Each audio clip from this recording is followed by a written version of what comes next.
हर हर महादेव मित्रों। सावन की आप सभी को ढेर सारी शुभकामनाएं। मित्रों, सावन का महीना भगवान शिव की आराधना के लिए सबसे पावन और शुभ समय माना गया है।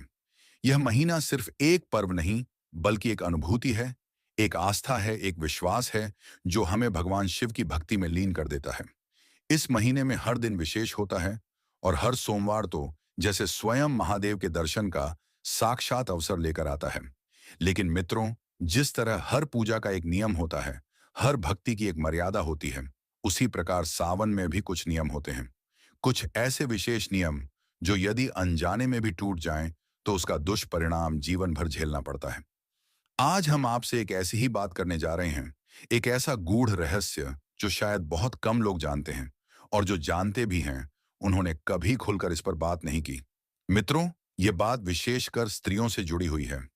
जी हाँ, महिलाओं से जुड़ी एक ऐसी बात जो उन्हें जानना बहुत आवश्यक है, क्योंकि कई बार हम केवल भक्ति में लीन होकर कुछ ऐसा कर बैठते हैं जो हमें नहीं करना चाहिए, और हम समझते हैं कि हम पुण्य कमा रहे हैं, लेकिन असल में हम अपने जीवन में दुखों को बुलावा दे रहे होते हैं।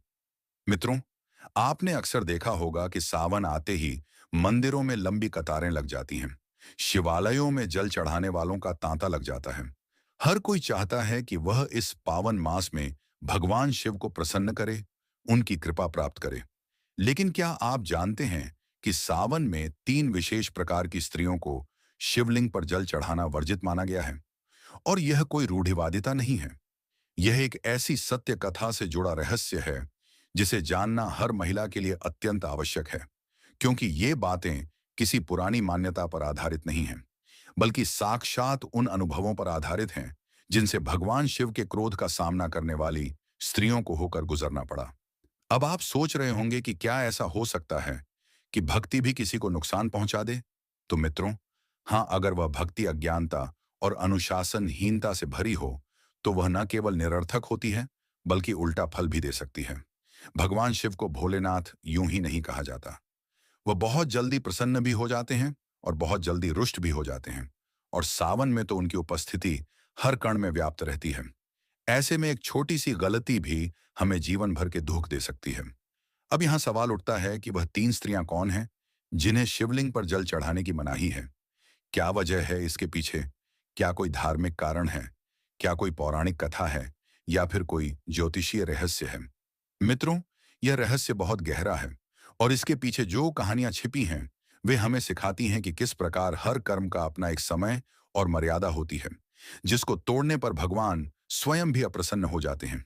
यह कोई साधारण बात नहीं है, बल्कि एक बहुत बड़ी सीख है, हर महिला के लिए, हर परिवार के लिए, और हर उस व्यक्ति के लिए जो भगवान शिव की भक्ति करता है। मित्रों, सावन का महीना महिलाओं के लिए विशेष महत्व रखता है। खासकर कुंवारी कन्याएं और विवाहित स्त्रियां इस समय व्रत रखती हैं, पूजा करती हैं, शिवलिंग पर बेलपत्र, दूध, जल और पुष्प अर्पित करती हैं, ताकि उन्हें उत्तम वर या अखंड सौभाग्य की प्राप्ति हो।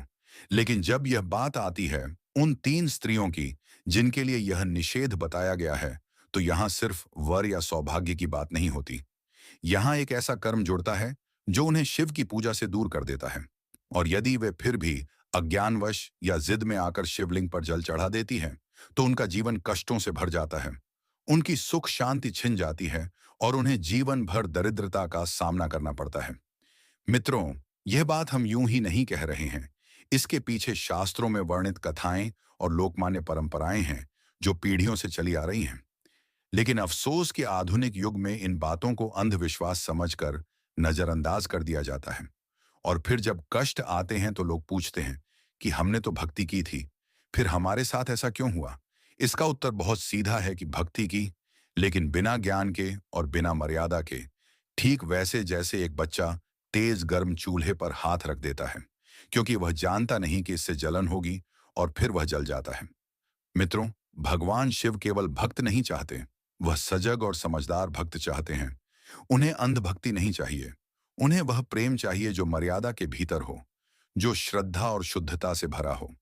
मित्रों, सावन के महीने में यह बात बार बार कही जाती है कि जो भी जल अर्पण करे, वह पहले अपने मन को शुद्ध करे, अपने कर्मों को देखें, और तब जाकर भोलेनाथ की पूजा करे। लेकिन कई बार कुछ स्त्रियां अपने कर्मों के कारण या जीवन की कुछ स्थितियों के कारण ऐसे स्तर पर पहुंच जाती हैं जहां शिवलिंग पर जल अर्पण उनके लिए वर्जित हो जाता है। अब आप सोच रहे होंगे कि कौन सी ऐसी स्थिति हो सकती है जब स्त्री जल नहीं चढ़ा सकती। तो मित्रों, यह वही स्थिति है जब स्त्री का जीवन कुछ ऐसे पापों या श्रापों से घिरा होता है, जब स्त्री का मन आक्रोश, द्वेष, ईर्ष्या या पाप से भरा होता है, जब वह स्वयं के जीवन में कुछ ऐसा कर चुकी होती है जो भगवान शिव की दृष्टि में अक्षम्य होता है। उस समय उसे जल अर्पण नहीं करना चाहिए, क्योंकि भगवान शिव क्षमा तो कर सकते हैं, लेकिन कुछ कर्म ऐसे होते हैं जिनकी सजा पहले भुगतनी पड़ती है, फिर क्षमा मिलती है। मित्रों, हम आपको यह नहीं कह रहे कि कोई स्त्री भगवान शिव की पूजा न करे। नहीं, हम केवल यह कह रहे हैं कि जब तक आप यह ना जान लें कि आप उन 3 श्रेणियों में नहीं आती, तब तक शिवलिंग पर जल अर्पण न करें। पहले अपने जीवन को देखें, अपने कर्मों को जांचें और फिर भक्ति करें, क्योंकि भगवान शिव साक्षात सत्य हैं और उनके सामने कोई छल कपट नहीं चलता। मित्रों, आगे हम आपको विस्तार से बताएंगे कि वे कौन 3 स्त्रियां हैं जिन्हें सावन में शिवलिंग पर जल चढ़ाना वर्जित है। उनके जीवन में क्या हुआ, क्या गलती उन्होंने की और कैसे उनका जीवन बदल गया। ये कहानियां न केवल आपके लिए चेतावनी होंगी, बल्कि मार्गदर्शन भी करेंगी। इसलिए इस वीडियो को अंत तक अवश्य देखें और अपने परिवारजनों को भी दिखाएं, क्योंकि यह जानकारी किसी की भी जिंदगी को बर्बादी से बचा सकती है। तो मित्रों, चलिए अब ज्यादा समय नष्ट किए बिना हम आपको उन 3 स्त्रियों की पहचान से पहले यह आग्रह करते हैं कि यदि आपको यह विषय महत्वपूर्ण लग रहा है, तो हमारे चैनल को अभी सब्सक्राइब करें, ताकि आप इस प्रकार की धार्मिक और जागरूकता से भरी जानकारियां लगातार प्राप्त करते रहें।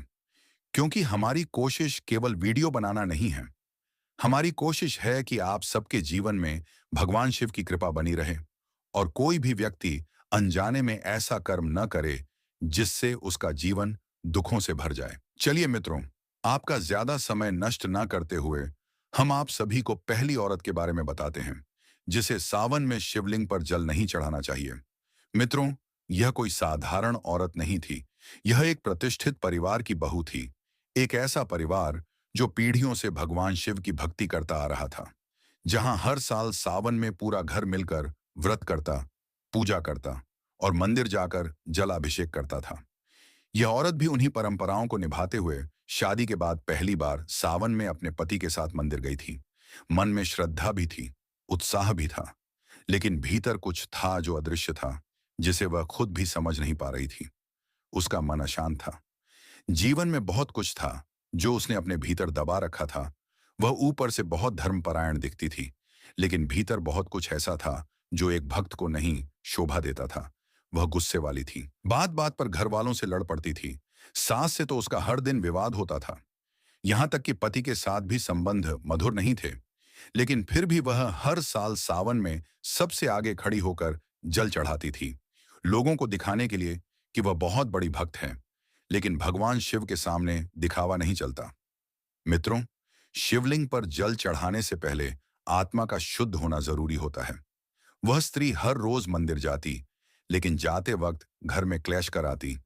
कभी नौकरानी पर चिल्ला देती, कभी अपनी छोटी बहन को कोसती कि तू मेरे घर क्यों आई है, कभी पति को ताने देती कि तेरी कमाई से कुछ नहीं होता। और जब वह मंदिर पहुंचती तो पूरी साड़ी पहनकर 16 श्रृंगार करके शिवलिंग के आगे खड़ी हो जाती और बड़ी श्रद्धा से जल चढ़ाती।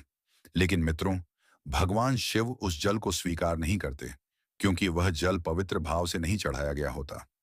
जब भी वह जल अर्पण करती तो एक अजीब सी बेचैनी पूरे मंदिर में फैल जाती। लोग कहते कि शायद किसी की भक्ति में खोट है, लेकिन कोई नहीं जानता था कि वह खोट उसी स्त्री की भक्ति में था। वह अपने अतीत से कभी बाहर नहीं निकल पाई थी। उसने अपने मायके में रहते हुए कुछ ऐसा किया था जो आज भी उसका पीछा कर रहा था। दरअसल इस स्त्री का स्वभाव हमेशा से कटु था। वह जहां भी जाती विवाद करती, रिश्ता बिगाड़ती। यहां तक कि उसके कारण एक बार उसके ही रिश्तेदार के घर में तलाक हो गया, क्योंकि उसने एक झूठी बात फैला दी थी। और वो बात इतनी आगे बढ़ी कि एक हंसता खेलता परिवार टूट गया।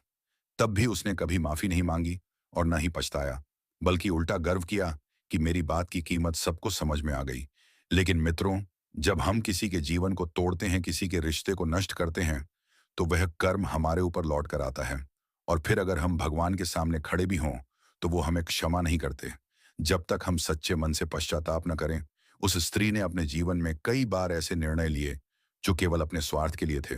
अपनी छोटी बहन की शादी एक ऐसे आदमी से करवा दी जो शराबी था, सिर्फ इसलिए क्योंकि वह अमीर था, और उसने बाद में उस बहन को घर से निकाल दिया। जब वह परेशान होकर मायके लौटी, तो यह स्त्री उसे यह कहकर दुत्कारने लगी कि तू अपने कर्मों की सजा भुगत रही है, जबकि असल में वह सजा तो खुद उस स्त्री को मिलने वाली थी जिसने अपनी ही बहन का जीवन बर्बाद किया था। सावन आया और वह फिर मंदिर गई, जल लेकर। लेकिन इस बार कुछ अलग था। मित्रों, मंदिर के पुजारी ने जैसे ही उसे देखा तो उनका चेहरा उतर गया। उन्होंने धीरे से कहा, देवी, आप शिवलिंग पर जल न चढ़ाएं। लेकिन वह हंसने लगी, बोली, क्यों बाबा, क्या शिव मुझसे रूठ गए हैं? पुजारी ने कुछ नहीं कहा, लेकिन जब उसने जैसे ही जल शिवलिंग पर चढ़ाया, एक बड़ी सी घंटी खुद ब खुद गिर गई। मंदिर के भीतर सन्नाटा छा गया और कुछ क्षणों के लिए शिवलिंग के सामने दीपक बुझ गया। लोग घबरा गए। पुजारी ने उसे नम्रता से कहा कि कृपया आप मंदिर के पीछे जाकर बैठ जाएं और कुछ देर ध्यान करें। लेकिन वह अहंकार में चिल्लाने लगी कि मुझे क्यों रोका जा रहा है, मैं भी शिव की भक्त हूं। लेकिन मित्रों, भक्त वह होता है जो अपने दोषों को स्वीकार करे, ना कि वह जो खुद को सबसे पवित्र समझे। वह स्त्री मंदिर से लौटी, लेकिन उसके जीवन में एक के बाद एक संकट आने लगे। उसके पति का व्यापार डूब गया, सास गंभीर बीमार हो गई, खुद की तबीयत खराब रहने लगी। लेकिन फिर भी उसने कभी अपने कर्मों को कारण नहीं माना। वह यही सोचती रही कि लोग उसे नुकसान पहुंचा रहे हैं, उसकी भाभी ने कुछ किया है या किसी ने टोना टोटका कर दिया है। लेकिन असल में जो भी हो रहा था, वह उसी का बोया हुआ था। एक दिन उसकी वह छोटी बहन, जो कभी इस स्त्री की वजह से दुखों से भर गई थी, वो एक महिला संत से मिली और उन्हें अपनी पीड़ा बताई। उस संत ने कहा, बेटी, तू अपने कष्टों को तो भूल गई, लेकिन तेरी बहन के पापों का घड़ा भर गया है। अब वो सावन में शिवलिंग पर जल चढ़ा रही है, इसीलिए भगवान क्रोधित हैं। जब तक वह अपने किए का प्रायश्चित नहीं करेगी, तब तक उसकी पूजा स्वीकार नहीं होगी। ये बात जब उस बहन ने अपनी बड़ी बहन को बताई, तो पहले वह हंसी, फिर रोने लगी। बोली कि क्या सच में भगवान मुझसे नाराज हैं? क्या मैं अपने जीवन में इतना नीचे गिर गई हूं? उसने पहली बार अपने कर्मों पर ध्यान दिया, पहली बार अपने अंदर झांका, और जब उसे एहसास हुआ कि उसने क्या खोया, क्या तोड़ा, तो वह सच्चे मन से रोने लगी। फिर वह स्त्री अगले दिन मंदिर गई, लेकिन इस बार साड़ी नहीं पहनी, कोई श्रृंगार नहीं किया। केवल एक सफेद सूती साड़ी में नंगे पांव मंदिर पहुंची और शिवलिंग से दूर एक कोने में बैठकर रोने लगी। ना कोई जल चढ़ाया, ना कोई मंत्र बोला, केवल रोती रही और कहती रही, हे भोलेनाथ, मुझे क्षमा कर दो। मैंने जीवन भर केवल अपने अहम में जिया, दूसरों को दुख दिया, अपने ही संबंधों को तोड़ा, केवल खुद को सही समझा।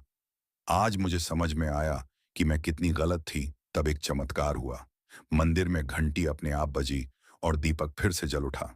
पुजारी ने मुस्कुराकर कहा, देवी, आज आपने सच्चे मन से भक्ति की है, लेकिन अभी भी शिवलिंग पर जल मत चढ़ाइए। पहले अपने के पापों को सुधारिए, उन लोगों से क्षमा मांगिए जिनका जीवन आपने कष्टों से भर दिया। तब शायद भोलेनाथ स्वयं आपको बुलाएं। मित्रों, उस स्त्री ने फिर एक एक करके सभी से क्षमा मांगी। बहन से भी पैर पकड़कर रोए, अपने पति से भी माफी मांगी, सास की सेवा में लगी और अपने भीतर से हर द्वेष और क्रोध को बाहर निकाल दिया। साल भर तक उसने कोई पूजा नहीं की, केवल सेवा की प्रेम किया। फिर अगले सावन में जब वह मंदिर गई, तो पुजारी ने स्वयं उसे आमंत्रित किया कि अब आप जल चढ़ा सकती हैं, क्योंकि अब आप केवल एक दिखावटी स्त्री नहीं, बल्कि सच्ची भक्त बन चुकी हैं। मित्रों, यह कथा हमें यह सिखाती है कि केवल पूजा करना या मंदिर जाना ही भक्ति नहीं होती। असली भक्ति तब होती है जब हम अपने जीवन में अच्छाई को अपनाते हैं, जब हम दूसरों के दुख को समझते हैं, जब हम अपने अंदर के अंधकार को निकालकर उजाला भरते हैं, जब हम भगवान के सामने केवल जल नहीं चढ़ाते, बल्कि अपना अहंकार भी चढ़ा देते हैं, तो ही वह हमें स्वीकार करते हैं। इसीलिए सावन में पहली स्त्री जो शिवलिंग पर जल नहीं चढ़ा सकती, वह स्त्री है जिसके मन में क्रोध, अहंकार और पाप भरा हो। जब तक वह स्वयं को शुद्ध नहीं करती, तब तक उसकी भक्ति अधूरी है, उसकी पूजा व्यर्थ है और शिव उस जल को स्वीकार नहीं करते। चलिए मित्रों, अब हम आप सभी को उस दूसरी स्त्री के बारे में बताते हैं जिसे सावन में शिवलिंग पर जल नहीं चढ़ाना चाहिए। मित्रों, यह कथा है एक ऐसी स्त्री की जो बाहर से बहुत शांत दिखती थी। उसकी मुस्कान में एक अजीब सा आकर्षण था और उसके व्यवहार में एक ऐसी मिठास थी कि जो भी उससे पहली बार मिलता वह उसकी तारीफ किए बिना नहीं रह पाता। वह गांव की थी, लेकिन उसके संस्कारों और बात करने के ढंग को देखकर लोग कहते कि ये तो किसी बड़े घर की बहू लगती है। वह हर किसी से मीठे शब्दों में बात करती, सबसे हंसकर मिलती और खासकर मंदिर में तो वह सबसे पहले पहुंचने वाली और सबसे आखिर में लौटने वाली स्त्री थी। रोज बेलपत्र और फूलों की टोकरी लेकर शिवलिंग के पास आती, बड़े श्रद्धा से जल चढ़ाती और मंत्र पढ़ती। लेकिन मित्रों, यह जो श्रद्धा और मुस्कान ऊपर से दिखती थी, वह भीतर से कितनी खोखली थी, यह किसी को नहीं पता था, क्योंकि इस औरत का जीवन एक बहुत बड़े झूठ पर खड़ा था। मित्रों, यह स्त्री वह थी जिसने कभी निष्ठा की राह को नहीं चुना, बल्कि अपने जीवन में ऐसे कदम उठाए जो उसे भक्ति के नहीं, पाप के मार्ग पर ले गए। उसने एक पवित्र रिश्ते को तोड़कर एक ऐसा बंधन बनाया जो धोखे और छल से भरा था। इसने अपने पहले पति को धोखा दिया और किसी और के साथ घर बसा लिया।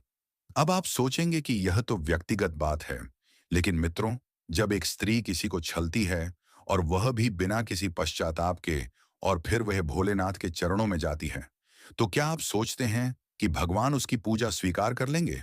नहीं, बिल्कुल नहीं, क्योंकि भगवान शिव केवल सत्य के पुजारी हैं।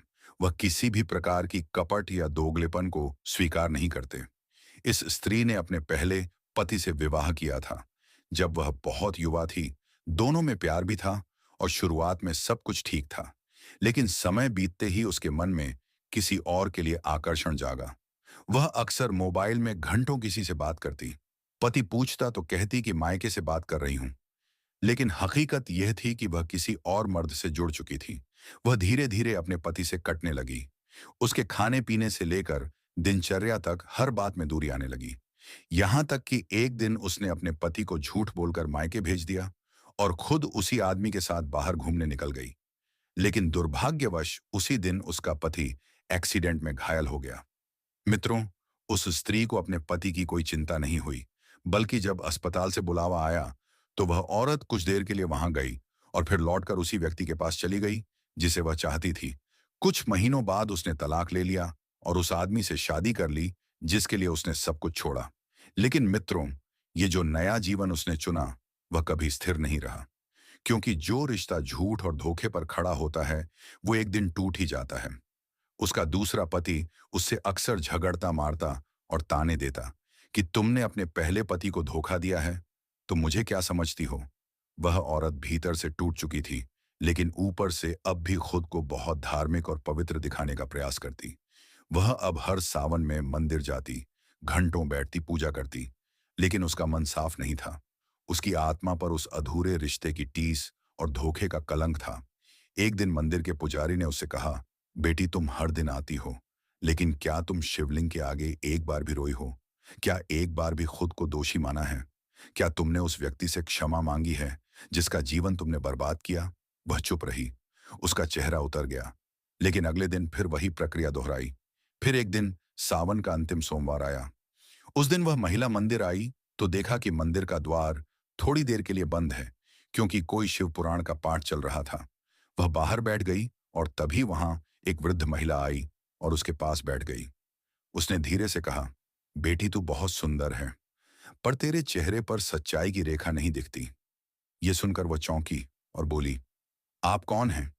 तब उस महिला ने कहा, मैं तो एक राहगीर हूं, लेकिन मैं देख सकती हूं कि तुमने अपनी आत्मा को खुद ही कैद कर लिया है। क्या तुम जानती हो कि तुम्हारे अंदर कितनी पीड़ा है? और यह पीड़ा तब तक खत्म नहीं होगी जब तक तुम अपने पुराने पापों को स्वीकार नहीं करती। वह स्त्री बहुत देर तक उस महिला की बातें सुनती रही, फिर अचानक रोने लगी और कहने लगी कि मैंने बहुत गलतियां की हैं। मैंने एक ऐसा रिश्ता तोड़ा जिसमें मेरा पति मुझसे सच्चा प्रेम करता था, लेकिन मैंने उसकी भावनाओं से खेला। मुझे कुछ नहीं सूझा। उस वक्त बस अपना मोह दिखा। फिर मैंने अपने ही जीवन को नर्क बना लिया। मैं हर साल सावन में शिवलिंग पर जल चढ़ाती हूँ, लेकिन कोई भी संकट टलता नहीं है। तब उस वृद्धा ने कहा, बेटी, जल चढ़ाने से पहले पश्चाताप चढ़ाना पड़ता है। बिना पश्चाताप के भक्ति एक अभिनय है, और भगवान शिव अभिनय नहीं, प्रेम को स्वीकार करते हैं। जब तक तू अपने पहले पति से क्षमा नहीं मांगेगी, जब तक तू अपने भीतर की ग्लानि को स्वीकार नहीं करेगी, तब तक शिव तुझसे प्रसन्न नहीं होंगे। उस दिन के बाद वह स्त्री मंदिर तो आती रही, लेकिन शिवलिंग के पास नहीं जाती थी। बस दूर बैठकर शिव के नाम का जाप करती रहती। एक दिन उसने साहस करके अपने पहले पति को फोन किया। बहुत मुश्किल से बात हुई और उसने क्षमा मांगी। उसका पति अब किसी और के साथ जीवन बिता रहा था, लेकिन उसने कहा कि मैं तुम्हें माफ करता हूं, क्योंकि जो दर्द तुमने मुझे दिया वो अब मैंने समय के साथ सह लिया है। अब तुम खुद को माफ करना सीखो। उस स्त्री ने पहली बार हल्कापन महसूस किया और उसी शाम वह मंदिर आई और एक छोटी सी दीपक लेकर शिवलिंग से दूर खड़ी होकर हाथ जोड़कर बोली, हे भोलेनाथ, मैंने जो कुछ किया उसके लिए मैं हर रोज पश्चाताप करूंगी, लेकिन जब तक आप मुझे क्षमा न करें, मैं जल नहीं चढ़ाऊंगी। कृपया मुझे मार्ग दिखाइए। उसी वक्त मंदिर के ऊपर से एक कुमुद का फूल गिरा। पुजारी ने कहा, देवी, आज शिव ने तुम्हारे प्रायश्चित को स्वीकार किया है, लेकिन अभी भी शिवलिंग पर जल न चढ़ाएं, जब तक मन से पूर्णतया निर्मल ना हो जाएं। मित्रों, यह कथा हमें यह सिखाती है कि सावन में दूसरी ऐसी स्त्री जिसे शिवलिंग पर जल नहीं चढ़ाना चाहिए, वह है जो अपने अतीत के पाप को स्वीकार किए बिना पूजा करती है, जिसने किसी पवित्र रिश्ते को तोड़ा और उसके लिए पश्चाताप नहीं किया। सिर्फ नया जीवन शुरू कर लेना भक्ति नहीं होता। पुराने जीवन के अधूरे अध्याय को खत्म करना जरूरी होता है, तब जाकर भक्ति का फल मिलता है। वरना हमारी पूजा केवल एक औपचारिकता बनकर रह जाती है। हर हर महादेव। मित्रों, यदि आप यह कथा सुनकर थोड़ा भी चिंतन करें, तो जान पाएंगे कि भगवान शिव केवल फूल, जल और बेलपत्र से प्रसन्न नहीं होते। वह तब प्रसन्न होते हैं जब हमारा मन सच्चा हो, जब हम अपने हर रिश्ते को ईमानदारी से निभाएं और अगर कोई गलती हो जाए तो साहस से उसे स्वीकार करें। यही सच्ची शिव भक्ति है, यही सावन का असली उद्देश्य है। चलिए मित्रों, हम आप सभी को अब तीसरी स्त्री के बारे में बताते हैं, जिसे सावन में शिवलिंग पर जल नहीं चढ़ाना चाहिए। मित्रों, पहली स्त्री वह थी जो अहंकार और क्रोध से भरी हुई थी। दूसरी वह थी जिसने अपने अतीत के पापों को स्वीकार नहीं किया। और अब तीसरी स्त्री की कथा और भी अधिक भावनात्मक है, लेकिन उतनी ही शिक्षाप्रद भी है, क्योंकि यह उस स्त्री की कथा है जो ऊपर से बहुत दयालु, सहनशील और धार्मिक लगती थी, लेकिन भीतर ही भीतर वह एक ऐसे पाप को ढो रही थी जिसका बोझ न सिर्फ उसकी आत्मा पर था, बल्कि उसकी पूजा को भी अपवित्र कर चुका था। यह स्त्री एक माँ थी, एक ऐसी माँ जिसकी गोद तो भरी थी, लेकिन हृदय खाली था। एक ऐसी औरत जिसने अपने स्वार्थ के लिए वह पाप कर डाला जिसे भगवान शिव कभी क्षमा नहीं करते। यह औरत गांव की नहीं थी, बल्कि शहर की पढ़ी लिखी महिला थी। समाज में उसका बड़ा नाम था, एक सामाजिक संस्था की प्रमुख थी।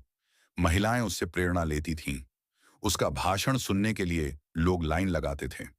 जब सावन आता तो वह अपने पूरे मोहल्ले की महिलाओं को एकत्र कर हर सोमवार को सामूहिक व्रत और पूजन करवाती, बड़े बड़े आयोजनों में भाग लेती और सबसे कहती कि शिव भक्ति ही सबसे बड़ा धर्म है। लेकिन यह सब ऊपर की बातें थीं। भीतर कुछ और ही कहानी चल रही थी। उसका जीवन एक ऐसे राज से जुड़ा था जिसे उसने बरसों से छुपा रखा था। एक ऐसा राज जो उसकी आत्मा को हर रात काटता था, लेकिन दिन में वह उसे भुला देने की कोशिश करती थी। कई साल पहले जब वह विवाह के बाद मां बनने वाली थी, तब उसने अपने पति के दबाव में आकर एक ऐसा निर्णय लिया जिसे एक मां कभी नहीं लेना चाहती। उसका पति उस समय आर्थिक तंगी से गुजर रहा था और उसे एक लड़की नहीं, लड़का चाहिए था। जब उसे पता चला कि गर्भ में कन्या है, तो उसने जोर डालकर गर्भपात करवा दिया। उस औरत ने विरोध किया, रोई, लड़ाई की, लेकिन आखिरकार वह पति के सामने झुक गई। उसने बेटी को जन्म लेने से पहले ही मारने का पाप किया। वह दिन आज भी उसे याद है। ऑपरेशन थिएटर की वो सफेद दीवारें, वो डॉक्टर की आंखें और एक धीमी सी चीख जो उसके भीतर गूंजती रही। उसने बाद में 2 बच्चों को जन्म दिया, दोनों बेटे, और उसने अपना जीवन उनके पालन पोषण में लगा दिया। लेकिन वह एक चीख हर बार उसके कानों में गूंजती रहती थी। वह मंदिर जाती, व्रत करती, शिवलिंग पर जल चढ़ाती, लेकिन भीतर से हर बार टूट जाती। फिर भी उसने कभी खुलकर किसी से इस बात का जिक्र नहीं किया। कभी खुद को मजबूर मान लिया, कभी हालात को दोष दिया। लेकिन भगवान शिव को कोई बहाना मंजूर नहीं होता। वह त्रिनेत्रधारी हैं, बाहर से नहीं, भीतर से देखते हैं। सावन का महीना आया और हर बार की तरह इस बार भी वह सबसे पहले मंदिर में पहुंची। इस बार उसने और बड़ा आयोजन किया और भी ज्यादा स्त्रियों को आमंत्रित किया। लेकिन जिस दिन वह शिवलिंग पर जल चढ़ाने गई, उस दिन कुछ अजीब हुआ। जैसे ही उसने शिवलिंग पर जल अर्पित किया, मंदिर के गेट से एक छोटी बच्ची भीतर आई, नंगे पांव गंदे कपड़ों में। और उसने वहीं मंदिर के कोने में खड़े होकर उसे देखा। उस स्त्री की आंखें उस बच्ची से मिल गईं और एक अजीब कंपन उसके भीतर दौड़ गई। उस बच्ची की आंखें उसे कुछ कह रही थीं, जैसे पूछ रही हों, क्या तुमने मुझे माफ किया? वह स्त्री कांप गई। उसका हाथ जल कलश से छूटकर गिर गया। वो बच्ची धीरे धीरे उसके पास आई और बोली, माँ मुझे माफ कर दो, और फिर गायब हो गई। यह कोई साधारण बच्ची नहीं थी, ये उसकी अंतरात्मा थी। उसका पाप जो अब आकार लेकर उसके सामने आ गया था। वह स्त्री घुटनों पर गिर गई। पूरा मंदिर सन्न रह गया। उसने वहीं पर जोर जोर से रोना शुरू कर दिया और बोली, मैंने पाप किया है। मैंने अपनी ही संतान की हत्या की है। मैं कैसे पूजा कर सकती हूँ? मैं कैसे शिवलिंग पर जल चढ़ा सकती हूँ? पुजारी और लोग उसके पास आए, उसे उठाया, लेकिन वह बस एक ही बात कहती रही, अब मैं जल नहीं चढ़ाऊंगी। अब मैं केवल रोऊंगी, जब तक मेरी बेटी मुझे माफ नहीं करती, जब तक महादेव मुझे माफ नहीं करते। ये बात पूरे शहर में फैल गई। कुछ ने उसका मजाक उड़ाया, कुछ ने उसके साहस की सराहना की। लेकिन उस दिन के बाद वह स्त्री बिल्कुल बदल गई। अब वह मंदिर तो जाती, लेकिन सबसे पीछे बैठती। कोई पूछता तो कहती, अब मैं जल नहीं चढ़ाती, अब मैं केवल पश्चाताप करती हूँ। उसने एक संस्था खोली, जहां उन महिलाओं को सहारा देने लगी जो कन्या भ्रूण हत्या के कगार पर होती। वह उन्हें रोकती, समझाती, उन्हें कानूनी और मानसिक सहायता देती। हर बेटी को वह अपनी खोई हुई बेटी मानने लगी। सालों बाद सावन फिर आया और एक दिन मंदिर के पुजारी ने उसे पुकारा और कहा, अब तुम जल चढ़ा सकती हो बेटी, क्योंकि अब तुमने अपने पाप को स्वीकारा है, उसका प्रायश्चित किया है। अब तुम्हारी आत्मा निर्मल है। अब महादेव तुम्हारे जल को स्वीकार करेंगे। उस स्त्री की आंखों से आंसू बह निकले और उसने कहा, आज मैं जल नहीं चढ़ाऊंगी बाबा। आज मैं केवल एक कन्या के सिर पर हाथ रखूंगी और कहूंगी, बेटी तू रहेगी तभी सृष्टि रहेगी। यही मेरी सबसे बड़ी पूजा है।